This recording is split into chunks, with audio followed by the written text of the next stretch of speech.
오늘 딥다이브에 오신 당신을 환영합니다.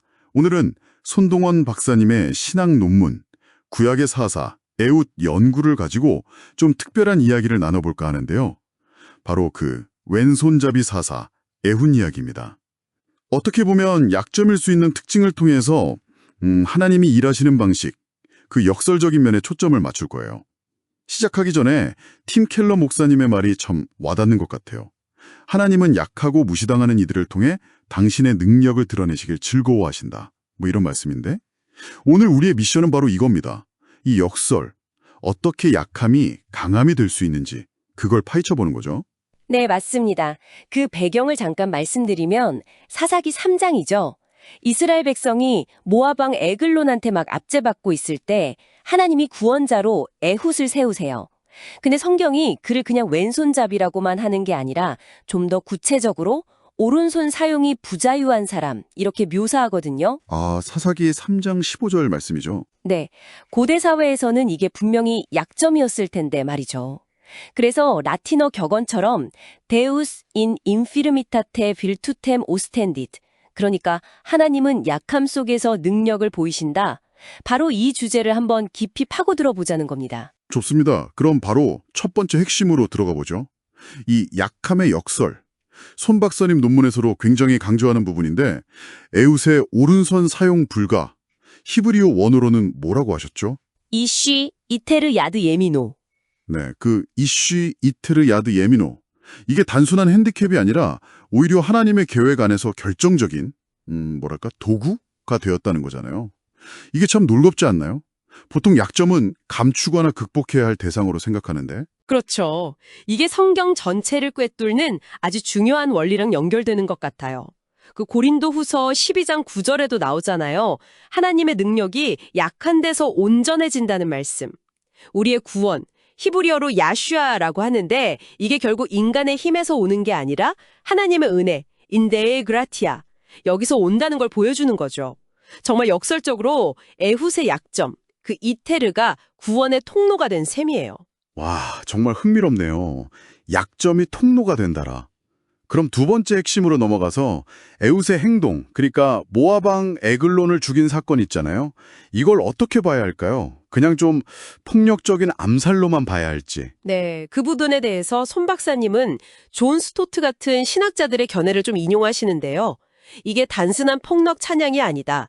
그보다는 단시 모압의 불의한 압제, 히브리어로 아샤크라고 하는데 이 압제에 대한 하나님의 정의로운 심판 지평으로 봐야 한다는 거죠. 그리고 더 재밌는 건 에훗의 전략이에요. 전략이요? 네, 보통 칼은 왼쪽에 차는데 이 사람은 왼손잡이니까 약 45cm짜리 양날 칼을 만들어서 아무도 예상 못할 오른쪽 허벅지 옷 속에 숨긴 거예요. 당시 관념으로는 정말 생각하기 어려운 발상이죠. 자신의 그 약점을 기가 막히게 활용한 거예요. 진짜 기지네요. 약점을 오히려 전략적인 이점으로 바꿔버린 거군요. 맞습니다. 불의는 결국 하나님의 정의에 의해 정복된다. 인주스티치아 윈시툴. 이런 메시지를 보여주는 거죠. 사무엘하 22장 29절처럼 하나님은 어둠 속에 등불이 되신다는 말씀하고도 연결되고요. 그렇군요. 그럼 에훗이라는 인물 자체는 어떻게 이해해야 할까요? 뭐랄까, 영웅인가요? 아니면 그게 이제 세 번째 핵심으로 이어지는데요. 에훗은 스스로 영웅이 된 게 아니라 하나님의 도구였다는 점에 주목해야 합니다. 성경도 아주 명확하게 말하잖아요. 여호와께서 그들을 위하여 한 구원자를 세우셨으니 라고요. 사사기 3장 15절 앞부분에 나오는군요. 네.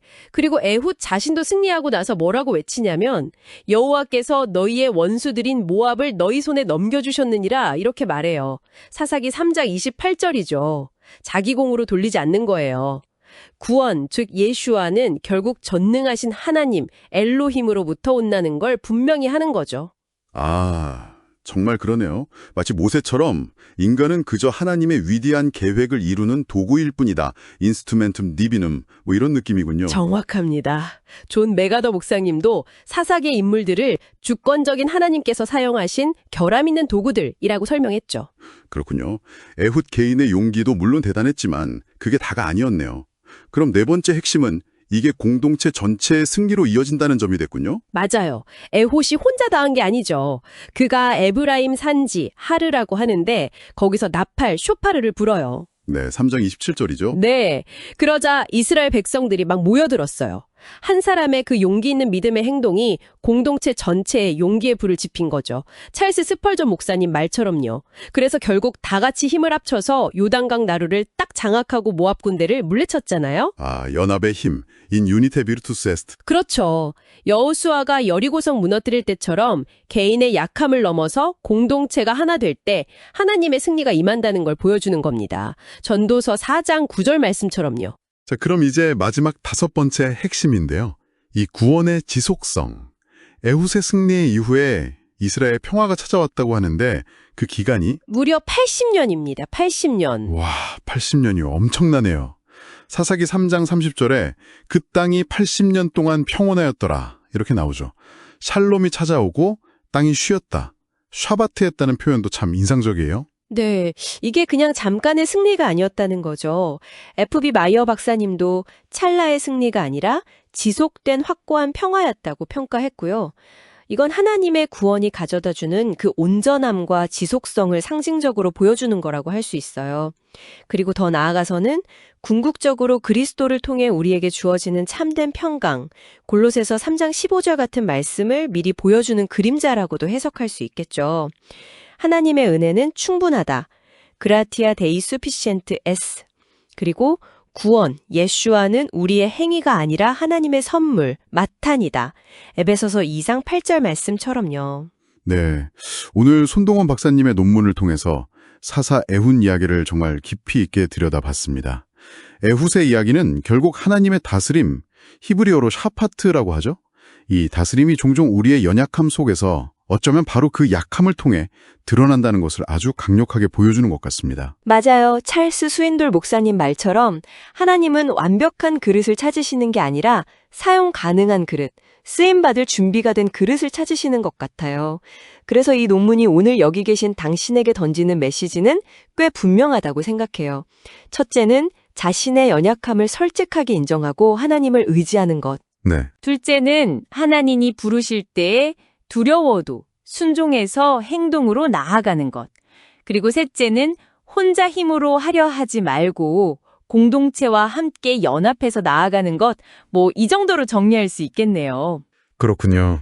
약함을 인지정하고 순종하고 연합하고.